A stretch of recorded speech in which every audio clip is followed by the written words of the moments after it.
안녕하십니까, 우리한 목사입니다. 오늘 말씀을 보면 욥과 하나님 사이에서 의사소통이 안 된다는 것을 알 수 있습니다. 욥은 하나님에 대해서 많이 오해를 하고 있고, 또 하나님은 욥에게 오해를 받고 있지만 그것을 어떻게 풀지를 못하고 있습니다. 그래서 하나님께서는 우리에게 중보자 예수님을 보내신 것입니다.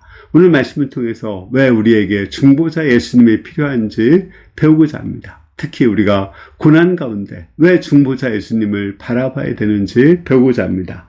오늘 말씀은 욥기 9장 32절에서 36절입니다.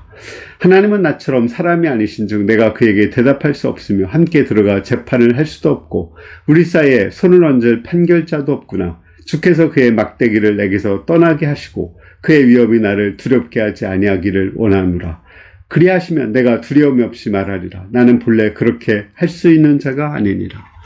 자, 하나님께서 욥을 정말 사랑하셔서 고난을 주셨어요. 그에게 모든 것을 다 뺏어가도, 재산을 뺏어가고 자녀를 뺏어가고 건강을 뺏어가도 욥은 하나님을 경외할 거라고 생각했습니다. 그만큼 욥에 대한 하나님의 신뢰는 정말 대단하고 욥에 대한 하나님의 자랑은 대단했습니다.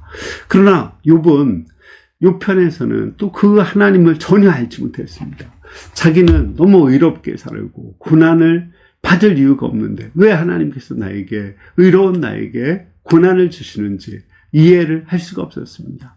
하나님께 좀 따지고 싶었어요. 정말 공의로우신 하나님이 왜 이러시는지, 하나님을 경외하고 하나님을 사랑하는 자에게 왜 이렇게 고난을 주고 고통스럽게 하는지 따지고 싶었습니다. 이렇게 하나님께 따져도 하나님과 욥 사이에 어떠한 의사소통이 이루어지지 않습니다. 그래서 그는 중보자를 갈망하고 있습니다.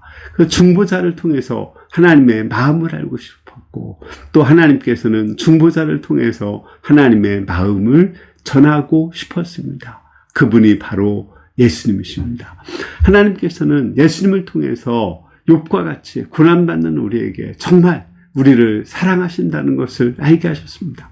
내가 내 외아들까지도 십자가에 죽게 하지 않았느냐, 이걸 봐라. 이걸 보면 내가 진짜 너희를 사랑하는 거 아니냐, 너희를 신뢰하는 것이 아니냐.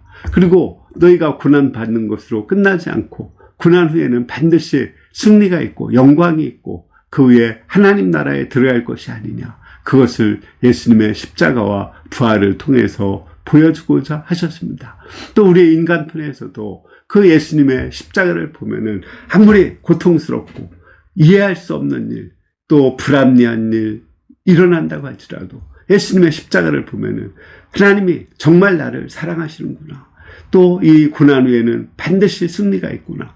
하나님 나라의 영광이 있구나라는 것을 확신할 수가 있습니다. 우리가 예수님의 십자가를 바라보면서 하나님의 마음을 알고 또 하나님의 사랑을 알고 하나님의 자랑을 알고 승리의 확신을 하고 현재의 고난과 아픔을 참고 견딜 수 있기를 기도합니다.